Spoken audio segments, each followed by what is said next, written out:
નમસ્કાર, તમારી સાથે સત્યની સાથે સંદેશ ન્યૂઝ સાથે હું છું ઉત્સવ ભોગાયતા। સમાચારો તરફ નજર કરીએ તો આજ રોજ અમદાવાદમાં જે કાયદા અને વ્યવસ્થા સામે લુખ્ખા તત્વોનું રાજ જોવા મળ્યું તેને લઈ અને હવે પોલીસે મોઢું છુપાવવાને કારણે બાપુનગર અને રખિયાલમાં પોલીસે કોમ્બિંગ હાથ ધર્યું છે। અસામાજિક તત્વોના ત્રાસ વધતા હોવાથી પોલીસનું કોમ્બિંગ જોવા મળી રહ્યું છે। મોટી સંખ્યામાં પોલીસે હાલ કોમ્બિંગ હાથ ધર્યું છે।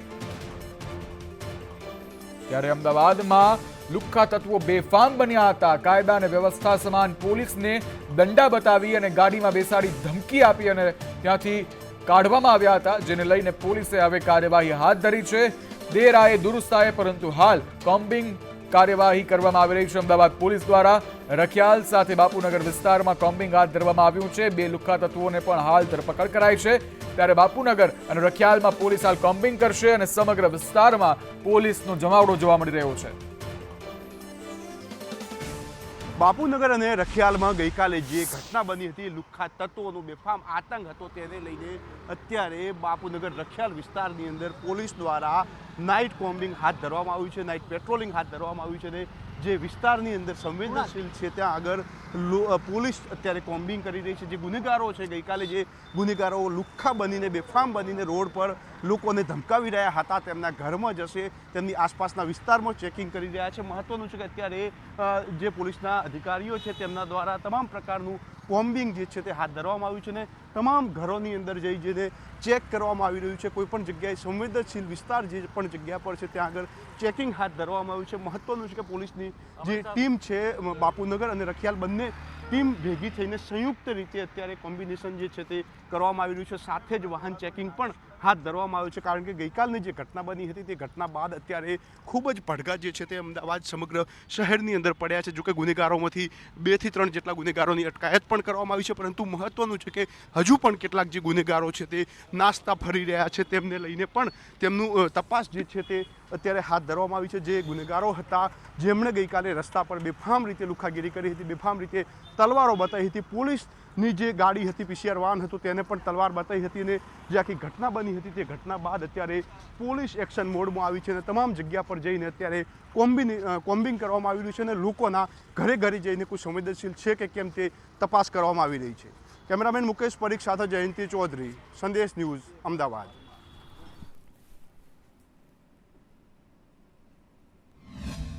રખિયાલ અને બાપુનગર પોલીસ સ્ટેશનમાં જે 2 ગુના દાખલ થયા છે એ સંબંધે પણ આરોપીઓ તેમના સગા સંબંધીઓના ઘરે લાગતા વળગતા એમના ઘરે પણ આજે કોમ્બિંગ કરીશું અને કોઈ પણ હથિયારો કે કંઈ પણ મળી આવે તો એવી રીતે કાયદેસર કાર્યવાહી કરવામાં આવશે, તેમજ રૂટીન વાહન ચેકિંગ પણ કરવામાં આવશે। નહીં, ઓલરેડી છેલ્લા 20-25 દિવસથી આપણા અમદાવાદ સિટીની અંદર સીપી સાહેબની સૂચના મુજબ રેગ્યુલર કોમ્બિંગની કામગીરી ચાલી જ રહી હતી। કાલે જે કોમ્બિંગનો જે સમય હતો એમાં ઓલ્ટરનેટ કોમ્બિંગ આપવામાં આવતી હોય છે, એટલે ગઈકાલે જે કોમ્બિંગ ના હોય એવા દિવસે પણ આ ઘટના બની ગઈ હોય એવું બની શકે, પોલીસની હાજરી ઓછી હોય। તો રખિયાલ બાપુનગરમાં બનેલી આ ઘટના પર અમિત ચાવડાનું ટ્વીટ સામે આવ્યું છે। તેઓએ કોંગ્રેસ નેતાએ ગૃહમંત્રી સીએમ પર સવાલો ઉઠાવ્યા છે। ચાવડાએ કહ્યું કે ગુજરાતમાં ગુંડાઓને પોલીસનો ડર નથી, ગુંડા રાજમાં જનતાની સલામતી પર સવાલ ઉઠાવ્યા છે। રખિયાલમાં બનેલી ઘટના પર અમિત ચાવડાએ ટ્વીટ કર્યું છે। મુખ્યમંત્રી, ગૃહ રાજ્યમંત્રી પર સવાલ ઉઠાવ્યા છે। સાથે જ તેઓએ કહ્યું કે આ લુખ્ખા તત્વોને પોલીસથી ડર નથી રાજ્યમાં, કારણ કે બેફામ રીતે ફરી રહ્યા છે। ત્યારે રખિયાલમાં આજ રોજ જે ઘટના સામે આવી હતી કે જેમાં ગુંડાઓ દ્વારા, જે લુખ્ખા તત્વો દ્વારા પોલીસને ધમકાવવામાં આવ્યા હતા, તેને લઈને તેઓએ ટ્વીટ કર્યું છે। ગુંડારાજમાં હાલ રખિયાલમાં બનેલી ઘટના પર અમિત ચાવડાએ ટ્વીટ કર્યું છે। રખિયાલમાં બનેલી ઘટના પર જે ઘટના છે તેમાં પોલીસને ધમકી આપવામાં આવી હતી। લુખ્ખા તત્વો જે છે તે લાકડું લઈ, હાથમાં દંડો લઈ અને હાલ હુમલો કરવા માટે તૈયાર હતા, ત્યારે પોલીસને ત્યાંથી ધમકાવી અને કાઢવામાં આવ્યા હતા। ત્યારે 2 પોલીસકર્મીને સસ્પેન્ડ કરાયા છે।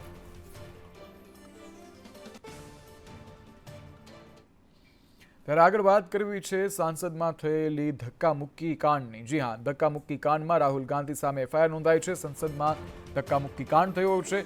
ભાજપની ફરિયાદના આધારે પોલીસની કાર્યવાહી જોવા મળી રહી છે। રાહુલ ગાંધી સામે બીએનએસની વિવિધ ધારાઓ હેઠળ ફરિયાદ કરાઈ છે। ધક્કામુક્કીમાં ભાજપના 2 સાંસદોને ઈજા પહોંચી હતી। ત્યારે સાંસદ પ્રતાપ સારંગી, મુકેશ રાજપૂતને ઈજા થઈ હતી, જેઓને હોસ્પિટલાઇઝ કરવામાં આવ્યા હતા, ત્યારબાદ તેઓની સારવાર કરાઈ હતી। જો કે બંને પક્ષ તરફથી વાર પ્રહાર કરવામાં આવી રહ્યા છે, બે એકબીજાને આક્ષેપ લગાવી રહ્યા છે. ત્યારે 7 જેટલી કલમો જે છે તે રાહુલ ગાંધી પર લગાવવામાં આવી છે. સાથે જ રાહુલ ગાંધીએ પણ હાલ પોલીસ સ્ટેશનમાં ભારતીય જનતા પાર્ટી વિરુદ્ધ ફરિયાદ નોંધાવી છે. कि जो बीजेपी आरएसएस की सोच है, एंटी कॉन्स्टिट्यूशनल सोच है, एंटी अंबेडकर जी की सोच है, और जो अंबेडकर जी की मेमोरी है, जो उनका कंट्रीब्यूशन है, उसको ये लोग मिटाना चाहते हैं, खत्म करना चाहते हैं. और डायरेक्टली इनके मंत्री ने, होम मिनिस्टर ने डायरेक्टली सबके सामने जो उनका माइंडसेट है वो सबके सामने उन्होंने दिखा दिया. हमने कहा कि अपॉलॉजी होनी चाहिए और उनको रिजाइन करना चाहिए, नहीं किया. और आज फिर से इन्होंने एक नया डिस्ट्रैक्शन शुरू किया है. हम अंबेडकर जी की स्टैचू से सारे एमपी शांति से पार्लियामेंट हाउस जा रहे थे. पार्लियामेंट हाउस के सीढ़ियों पे बीजेपी के एमपी लकड़ियां लिए हमारे सामने खड़े होते हैं, हमें अंदर नहीं जाने देते हैं, और उसके बाद अब ये थोड़ा सा अपना फिर से ये डिस्ट्रैक्शन करने की कोशिश कर रहे हैं. रियलिटी ये है, इन्होंने अंबेडकर जी का अपमान किया है, उसकी अपॉलॉजी होनी चाहिए और रिजाइन करना चाहिए होम मिनिस्टर को. બાબા સાહેબના અપમાન મુદ્દે ભાજપ કોંગ્રેસ આમને સામને છે. ત્યારે વડોદરામાં ભાજપ દ્વારા વિરોધ પ્રદર્શન કરાયું. યુવા ભાજપે રાહુલ ગાંધીના પુતળાનું દહન કર્યું. યુવા ભાજપ દ્વારા સયાજીગંજમાં વિરોધ પ્રદર્શન કરાયું છે. આમને સામને જે સંસદમાં બંને પાર્ટી આવ્યા હતા તેને લઈ અને હાલ આ જે પડઘા છે તે સમગ્ર દેશમાં સંભળાઈ રહ્યા છે, કારણ કે વડોદરામાં યુવા ભાજપે રાહુલ ગાંધીના પુતળાનું દહન કર્યું છે, વિરોધ નોંધાવ્યો છે. ત્યારે બીજી તરફ કોંગ્રેસ દ્વારા પણ આકરો વિરોધ કરવામાં આવી રહ્યો છે. કોંગ્રેસ છે સમગ્ર દેશમાં બાબા સાહેબ આંબેડકરનું જ નહીં પણ દરેક વર્ગના લોકોને, બાબા સાહેબને માનતા દરેક વર્ગના લોકો, બાબા સાહેબની વિચારધારામાં માનતા દરેક વ્યક્તિનું અપમાન છે. ત્યારે માત્ર દારૂ નહીં પરંતુ ગાંજા, ચરસ, તમામ નશીલા પદાર્થ જે છે તે બેફામ રીતે ગુજરાતમાં વેચાઈ રહ્યા છે. અમીરગઢ ચેકપોસ્ટ પર ખાનગી બસમાંથી ચરસ ઝડપાયું છે. દિલ્હીથી અમદાવાદ આવતી બસમાંથી આ ચરસ ઝડપાયું છે. 870 ગ્રામ ચરસ સાથે એક વ્યક્તિની ધરપકડ કરાઈ છે. પોલીસે 1.30 લાખનો મુદ્દામાલ જે છે તે હાલ કબજે કર્યો છે. ભુજના શેખપીર ગામ પાસે બાયોડીઝલના પોઈન્ટ પર દરોડા પાડવામાં આવ્યા. ગેરકાયદે પોઈન્ટ પર પ્રાંત અધિકારીના દરોડા જોવા મળ્યા. 19,000 લીટર બાયોડીઝલ કબજે કરાયું, જ્યારે બાયોડીઝલ સહિત 20 લાખનો મુદ્દામાલ પણ કબજે કરાયો છે. બાયોડીઝલ સાથે 2 શખ્સોને પણ ઝડપી પાડવામાં આવ્યા છે. બાયોડીઝલ સહિત 20 લાખનો મુદ્દામાલ કબજે કરવામાં આવ્યો છે. ભુજના શેખપીર પાસે આ બાયોડીઝલના પોઈન્ટનું તપાસ કરવામાં આવી, રેડ પાડવામાં આવી, જેમાં 20 લાખનો મુદ્દામાલ કબજે કરાયો છે. સિવિલ હોસ્પિટલમાં એક ભૂવો આવે છે, આઈસીયુમાં પ્રવેશે છે અને વિધિ કરે છે. જોકે આ વિધિ પર હવે અંતે આરોગ્ય મંત્રી ઋષિકેશ પટેલનું નિવેદન સામે આવ્યું છે. તેઓએ કહ્યું, દર્દીના સગા તરીકે આ એન્ટ્રી કરવામાં આવી હતી. એવા સમયમાં આરોગ્ય કર્મીઓ શું કરી શકે? ખ્યાતિકાંડમાં આરોપીઓએ સિસ્ટમને લૂપ હોલનો લાભ લીધો. આ પણ સ્વીકારવામાં આવ્યું છે આરોગ્ય મંત્રી દ્વારા અંતે કે સિસ્ટમમાં લૂપ હોલ છે, તેનો લાભ આ ખ્યાતિકાંડના આરોપીઓ લીધો છે અને ત્યારબાદ તેમાંથી મોટો પૈસો કમાવ્યો છે. ખોટા આઈડીનો ઉપયોગ કરાયો હોવાનું પણ આરોગ્ય મંત્રીએ સ્વીકાર્યું છે. જે એજન્સીને આ ખ્યાતિકાંડનું કામ સોંપવામાં આવ્યું હતું તેની સંડોવણી બહાર આવી ગઈ છે. પીએમજે પર લોકોએ ભરોસો મૂકવો જોઈએ તેવું નિવેદન પણ આપ્યું છે. કઈ રીતે મૂકવો હોય હવે મંત્રી સાહેબ જાણે, પરંતુ હાલ આ નિવેદન મંત્રી સાહેબ દ્વારા આપવામાં આવ્યું છે. એ આખી પીએમજેવાય યોજનાની અંદર પેશન્ટને દાખલ કરવાથી માંડી સર્જરી કરી અને જે ક્લેમ કરવાની આખી જે પ્રોસિજર છે એ પ્રોસિજરમાં જ્યાં લૂપ માલુમ પડી છે એ લૂપનો ફાયદો લઈને કેટલાક લેખભાગુ તત્વોએ જે પ્રકારનો આ ફાયદો ઉઠાવવાની અને કદાચ આ ગુનાહિત કૃત્ય કર્યું છે. ફરિયાદ પણ આપણે કરી છે, 2 ફરિયાદ નોંધાવી છે અને આ જ હોસ્પિટલ દ્વારા ક્યાંક ખોટા ઉપયોગ કરી, આઈડીનો ઉપયોગ કરી અને એની સાથે જે એજન્સીને આ કામ મળ્યું છે પીએમજેવાય બનાવવાનું, એના લોકો પણ આમાં સામેલ થયાનું માલુમ પડ્યું છે. એટલે ત્રીજી ફરિયાદ પણ આ બાબતની થવાની છે. એક ભૂવા ઉપર આવીને અટકી જાય અત્યારે 838 કરોડના કામ ચાલુ છે. આવતા સમયમાં એટલા ને એટલા નવા કામ થવાના છે. જે મુખ્ય ફોકસ પ્રજાની હાલાકી, કોઈ પણ વ્યક્તિ અહીંયા કોઈ હોસ્પિટલની અંદર સગાના કોઈ દર્દીના સગા તરીકે અંદર એન્ટ્રી કરે, પાસ મળતો હોય, જાય અને એના હાથે હાથ મૂકે કે ભભૂત મૂકે, એ વખતે કંઈ એ સ્ટાફ હાજર હોય એવું બને નહીં. તો એએમસીએ જન્મ મરણ કેવાયસી માટે એક મહત્વનો નિર્ણય લીધો છે, જેનાથી લોકોને થોડી રાહત મળશે. પિતાના નામ પાછળ કુમાર કે ભાઈ લખાવી શકાશે, ત્યારે કુમાર કે ભાઈ લખાવવા એફિડેવિટ નહીં કરાવવું પડે. કમિશનરનો આ પત્ર છતાં એફિડેવિટ માટે પરેશાની થતી હતી. નામ પાછળ કુમાર કે ભાઈ લખાવવા માટે એફિડેવિટ આપવી પડતી હતી, ત્યારે કેવાયસી માટે હવે એફિડેવિટ વગર જ સુધારા થશે. કર્મચારી એફિડેવિટ માંગે તો નાગરિક ફરિયાદ કરી શકશે.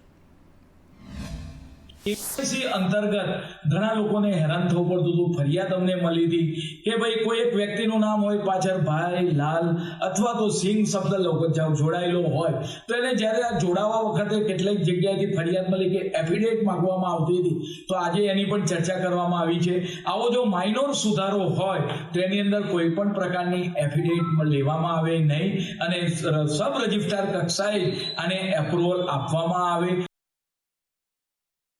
ત્યારે બીજી તરફ વડોદરામાં જન્મ મરણના દાખલા માટે લાંબી કતારો લાગી છે. આધાર કાર્ડ પ્રમાણે દાખલામાં સુધારા કરવા માટે આ લાઈનો લાગી છે. કેવાયસી અપડેટ માટે એજન્ટો સક્રિય થયા હોવાનો આક્ષેપ છે. કચેરીની બહાર એજન્ટો પેનમાં અડ્ડો જમાવે છે, જ્યારે 1000 થી 1200 રૂપિયા લઈ કામ કરતા હોવાનો આક્ષેપ છે. ત્યારે અરજદારોનું કહેવું છે કે શું કરવું તેની એક સાથે કોઈ માહિતી નથી આપી રહ્યું. ઓછામાં ઓછા 5 દિવસ ધક્કા ખાવા પડે છે અને આ ધર્મના ધક્કા છે. કામ ધંધો મૂકી, પરિવાર મૂકી અને અહીંયા લાઇનમાં ઊભું રહેવું પડે છે. એજન્ટ નહીં પણ સોગંદનામું માટે કામ કરતા હોવાનું રટણ છે. ત્યારે ઝોન વાઇઝ અથવા વોર્ડ વાઇઝ કામગીરી થાય તેવી માંગ હવે ઉઠી છે.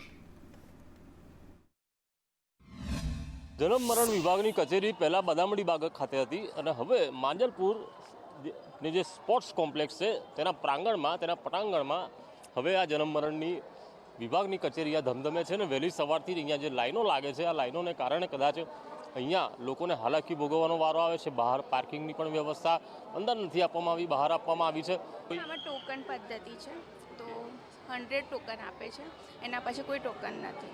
તો 9:15 થી જેટલા વાગ્યાને ટોકન મળી જાય એના પછી પાછળના કોઈને ટોકન નથી. કેટલા વાગ્યા સુધી ટોકન આપે? 9:15 વાગે ચાલુ થાય છે, એના પછી મને કોઈ આઈડિયા નથી. ધક્કા ખાવા પડે? હા, ધક્કા ખાવા પડે. કેટલા દિવસથી તમે આવો છો? 3 દિવસ. બીજો દિવસ છે એટલે શાના માટે આવ્યા? દાખલા માટે. શાનો દાખલો? સુધારો. તો એમાં કેમ 3 દિવસ આવવું પડે? હા, એ તો હવે ધક્કા ખાવા પડે. શું કહું, ટોકન ના મળે. ટોકન આપે છે? હા, ખાલી 100 જ આપે છે, વધારે નથી આપતા.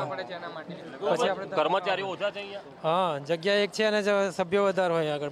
वो बच्चे का थोड़ा मिस्टेक्स था ना, वो चेंजेस कराने के लिए. 5 दिन क्यों लगते हैं? हमको पता नहीं है ना टोकन सिस्टम है ऐसा. हम तो आगे डायरेक्ट ऐसा, फिर बाद में पता नहीं चला. बोले 9 बजे आने का टोकन नंबर लेने. हम आ गए थे 3 बजे, कभी 2 बजे, कभी 1:30 बजे. फिर बाद में टाइमिंग मिला, आए. आज मिला टोकन, तो आज फॉर्म वॉर्म भरा है. यहाँ कुछ लिखा हुआ नहीं है कि ये टोकन ये तारीख को इतने? नहीं, ऐसा कुछ नहीं. वो तो 3 दिन से लाइन में लगे हैं. टोकन सिस्टम कल से चालू किया है इन लोगों ने. कोई गाइड नहीं करता है यहाँ पे? कोई गाइड नहीं करता. 7 बजे यहाँ पे आ गए थे, तब 19 का हमारा टोकन मिला है. हाँ, 7 बजे आए तब 19 नंबर का? 19 नंबर का टोकन मिला है. क्यों ऐसा, इतनी लाइन क्यों होती है? ये मालूम नहीं. अभी ये गवर्नमेंट ने इधर कर दिया कि पहला नाम अधूरा लिखवाया और अभी बोलते हैं कि पूरा लिखवाओ, और आधार कार्ड नहीं मिल रहा है, और वो आधार कार्ड चलाते नहीं है लोगों. जन्म का दाखला लेना है और मरण का? जन्म का दाखले के अंदर लिखा है प्रियंका खाली. यहाँ पे लिखो कि प्रियंका प्रका भाई पटेल पूरा नाम लिखो, ऐसा है. तो आधार कार्ड में ऐसा लिखा हुआ तो होगा तो चलेगा, नहीं चलेगा. ખાવાના જ ને, ધક્કા તો ખાવા જ પડશે ને. કામ ધંધો પછી? કામ ધંધો તો હવે બંધ કરીને આવવાનો. अच्छा, हाँ, कितना दिवस थी काम धंधो? 2 દિવસથી. કાલે तुम कितने दिन से आ रहे हो? 3-4 दिन हो गया. 4 दिवस से क्या काम करते हैं? पेंटिंग का काम करते. सब छोड़ के बैठे हैं, इसी लाइन में लगे हैं. रोज का कितना नुकसान हो रहा है? રોજ का 1000 રૂપિયા मान के चलो. સાહેબ, તમે મારા સાહેબ સાથે વાત કરો તો વધારે સારું રહેશે. टोकन सिस्टम क्यारથી ચાલુ છે? તમને સાહેબ વધારે માહિતી સારી રીતે માહિતગાર કરી શકે. કર્મચારીઓ ઢોળે છે કે સાહેબ સાથે વાત કરો, પરંતુ આજે નાગરિકોની કતારો છે એ જ કંઈ બતાવે છે કે જન્મ મરણ વિભાગની એક કચેરી ના હોવી જોઈએ, વોર્ડ વાઇઝ કામ થવું જોઈએ. પરંતુ એ વોર્ડ વાઇઝ કામ ન થતાં આખા શહેરના લોકો અહીંયા જ કતારોમાં ઊભા રહે છે, કામ ધંધા છોડીને આવે છે, ઘર બહાર છોડીને આવે છે અને ફક્ત કતારોમાં ઊભું રહેવું પડે છે. આ કતારોમાંથી મુક્તિ કેવી રીતે મળશે તેવા સવાલો અહીંયા ઊભા થયા છે. કેમેરા પર્સન નિકેશ ઓડન સાથે કુણાલ શર્મા, સંદેશ ન્યૂઝ, વડોદરા. સિસ્ટમ લોકો માટે હોય છે ને લોકો હવે સિસ્ટમથી પીડાઈ રહ્યા છે. કોઈ એક જગ્યાનો બનાવ નથી, રાજ્યમાં તમામ જગ્યાએ આ જ બુમરાણ છે. મહીસાગરમાં ઈ-કેવાયસી માટે લોકોને ભારે હાલાકી પડી રહી છે. હાલાકીનો સામનો કરવો પડી રહ્યો છે. કડાણા મામલતદાર કચેરીમાં નેટ કનેક્ટિવિટી ખોરવાઈ જાય છે. વારંવાર આવું ખોરવાઈ જતાં રાશન કાર્ડની કામગીરી બંધ પડી ગઈ છે, જેનાથી રજદારો કલાકોથી અટકાયેલા છે. રેશન કાર્ડમાં નામ ઉમેરવા, ઈ-કેવાયસી કરવા આવેલા લોકો ભારે હાલાકી વેઠી રહ્યા છે. બે મતલબના ધર્મના ધક્કા ખાવા પડી રહ્યા છે. એક દિવસમાં કોઈ કામ સંપૂર્ણ થતું નથી. સામાન્ય દિવસોમાં પણ નેટ સ્લો ચાલે છે એવા આરોપ લગાવવામાં આવી રહ્યા છે સ્થાનિકો દ્વારા. ત્યારે 10 દિવસથી લોકો ધક્કા ખાતા હોવાનો સ્થાનિકોએ આરોપ લગાવ્યો છે અને કંટાળી અને આ તંત્રની સામે હવે એમને પડતું મૂક્યું છે.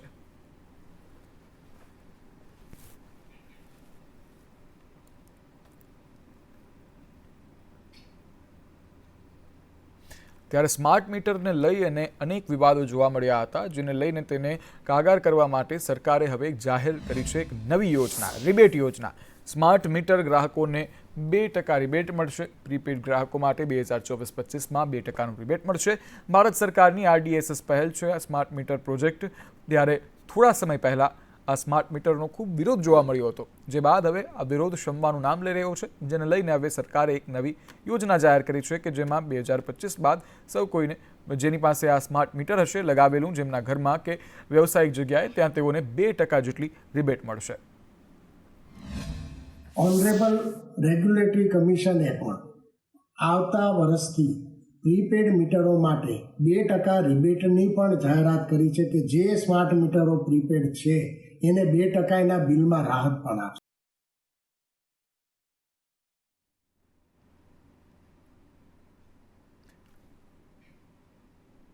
ત્યારે ધોરાજીમાં ગેરકાયદે દબાણ પર બુલડોઝર ફેરવવામાં આવ્યું છે. જૂનાગઢ રોડના વણજારા બાસમાં દબાણો હટાવવામાં આવ્યા છે. આંબાવાડી કોલોની પાસેના દબાણો દૂર કરાયા છે. નગરપાલિકાના અધિકારીઓ અને પોલીસની હાજરીમાં આ દબાણોને દૂર કરવામાં આવ્યા છે.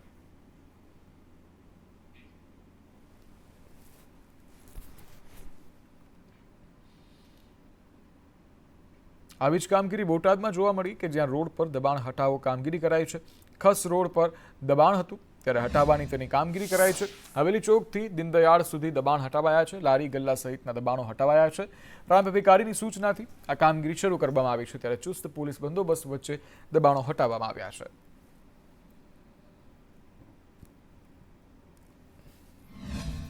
દબાણ હટાવવાની કામગીરી ડ્રાઈવ સ્વરૂપે ગઈકાલથી શરૂ કરવામાં આવી છે. ગઈકાલે સવારે પણ 11 થી 6 સુધી કામગીરી કરવામાં આવી હતી અને આજે પણ સવારે 10 વાગ્યાથી અત્યાર સુધી કામગીરી શરૂમાં જ છે. ગઈકાલથી આપણે મિલિટરી રોડથી સ્ટાર્ટ કર્યું હતું અને ખસ રોડ સુધીની કામગીરી કરી હતી સાંજ સુધીમાં. ત્યારે ભાવનગરમાં પણ દબાવ હટાવ ટીમ અને સ્થાનિકો વચ્ચે ઘર્ષણ જોવા મળ્યું છે. ટોપ 3 સર્કલ પાસે ટીમ દબાણ હટાવવા ગઈ હતી. નોનવેજ વેચતા બનાવેલી ઝૂંપડી જે છે તે હટાવવા સ્થાનિકોમાં રોષ જોવા મળ્યો. એ ઝૂંપડીને હટાવવા માટે કાર્યવાહી કરવામાં આવી ત્યારે સ્થાનિકો ઉગ્ર રોષ ભરાયો અને રોષ ઠાલવવામાં આવ્યો. દબાણ હટાવવા ગયેલી ટીમને બીભત્સ ગાળો આપી મનપાએ પોલીસ બોલાવી ત્યારે આગળની કાર્યવાહી પોલીસ દ્વારા હાથ ધરવામાં આવી.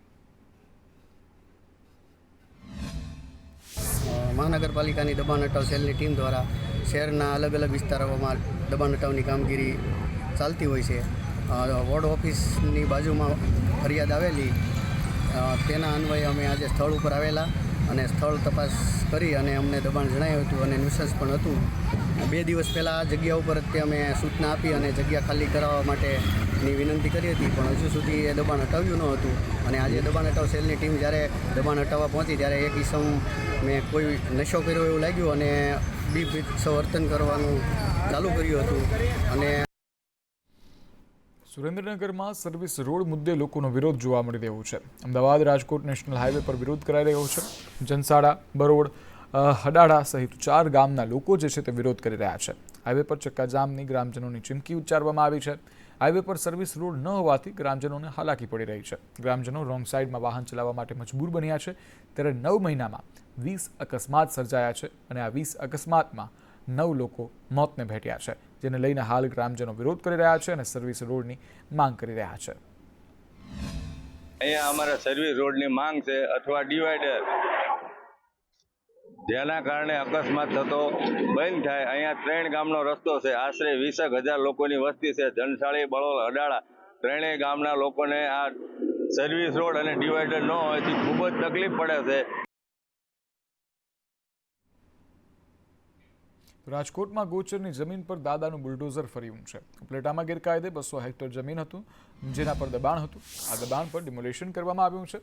અસામાજિક તત્વોએ કબજે કરેલી જમીન પર બુલડોઝર ફેરવાયું છે. મામલતદાર, ઉચ્ચ પોલીસ અધિકારીઓની હાજરીમાં કાર્યવાહી કરાઈ. જેસીબી મશીન દ્વારા આ ડિમોલેશનની કામગીરી જે છે તે હાથ ધરવામાં આવી.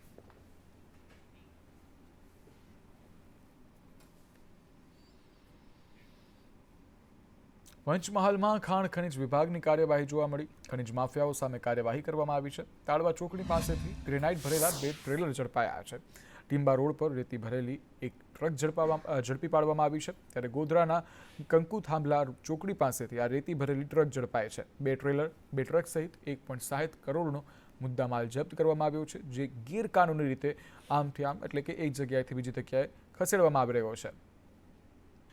વડોદરામાં ખેતરમાં ઢોર ચરાવવા મામલે માથાકૂટ થઈ. ઢોર ચરાવતા વ્યક્તિનો ખેતર માલિક પર હુમલો કરાયો. ત્યારે માલસર ગામે ખેતર માલિક સહિત 2ને ઢોર મારવામાં આવ્યો છે. ઢોર ચરાવતા ઊભા કપાસના પાકને મોટા પ્રમાણમાં નુકસાન થઈ રહ્યું છે. ત્યારે ઇજાગ્રસ્ત સંદીપ પટેલે આ સમગ્ર બાબતને લઈ અને પોલીસ ફરિયાદ નોંધાવી છે. તો એ ઢોર માલિક આયા અશોકભાઈ માછી, એમને અમને એવું કીધું કે તમે મારા ઢોરોને કેમ બહાર કાઢો છો? તો અમે એમને કીધું કે અમારા ખેતરમાં પાકને નુકસાન કરો છો એટલે તમારા ઢોરોને અમે ગામમાં લઈ જઈએ છીએ. તો અમે એમને એવું કીધું તો એમને અમને ક્રોસમાં આવીને સીધા માથામાં, મારા ઘરવાળાને માથામાં મારી દીધું. 3-4 સપાટા મારા પગમાં બી મારી દીધા. ને જે ભાઈ બીજા છોરાવતા હતા સંદીપભાઈ, એમના બી માથામાં મારી દીધું છે. ને અમને બધાને જાનથી મારવાની ધમકી આપી છે.